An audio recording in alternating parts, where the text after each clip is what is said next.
We do have two questions, Andy. So you Oh want to no, jump into no, the I don't question? want a question. Please Oh don't make me yeah, do too that. bad.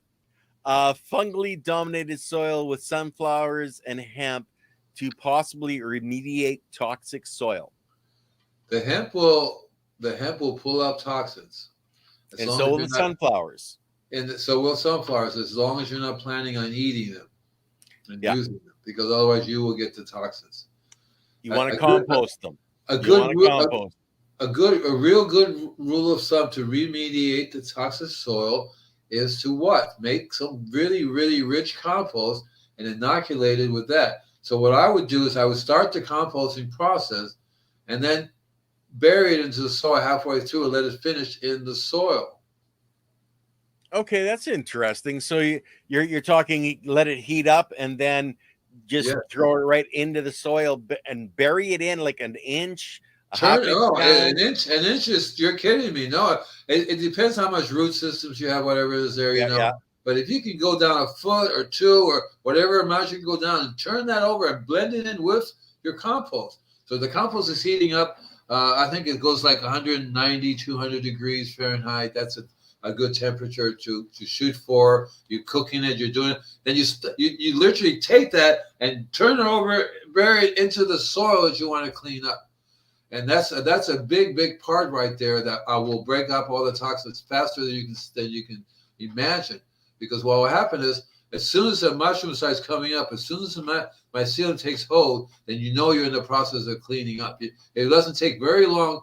It will still take a few years because that's a slow process. yeah, Right, it's a real slow process. So you have to constantly be feeding the soil, constantly be making compost and putting it in, turning it over, putting it in and turning it over because it all disappears. It did literally come back. Didn't I just put compost down here? What the heck happened, right? Yeah. And that's one yeah, of the best ways. Another way is to learn how to use plants because sunflowers and hemp are just one of many different kinds of plants that you can grow that you can literally, they're basically considered weeds, but you can grow lots and lots of different kinds of plants. We can talk about that in another show, what plants you can grow. Because remember, we talked about what weeds do is they bring up minerals to the soil and then they decompose and go bring it, back to the top surface, right?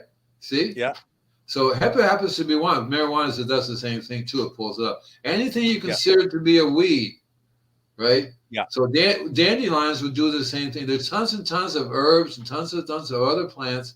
They're bioaccumulators, exactly what they are, and they yeah, will accumulate the toxins. And then you can take those plants and run it through your compost. yeah. And you should be running them through your compost because that's Anyway, how things are going to get broken down. The toxins are going to get broken down over time. The more times you run that through the compost. exactly right. They Yeah, pull it up out of the soil. You take them because normally you should let it decompose, return. No, you take that because you know that's going to be toxic. yeah, You start your pile with that, blend it together with everything you do, let it cook, and you can be surprised. And then you can take that, put it right back in the soil again. Because yeah, by then you have gotten rid of the toxins. And if you have to do it quite a few times to bring the biology up. And I literally will get worms to go living in there. When I was young and I was trying to clean up a place, I used worms as indicators. So the soil may look good, but I will put it in. The worms don't survive, still toxic. yeah. You don't have to send it off to the lab to see how toxic it is. See? Everything's dying, man. Now, yeah, it's not good soil, okay?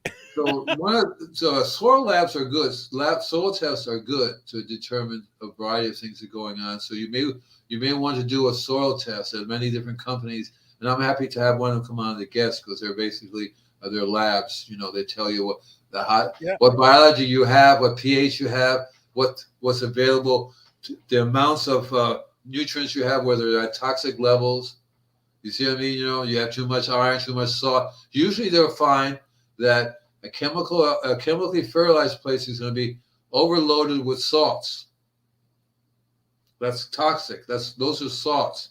So your sodium chloride, it's a salt. yeah. And most people don't realize fertilizers are a salt.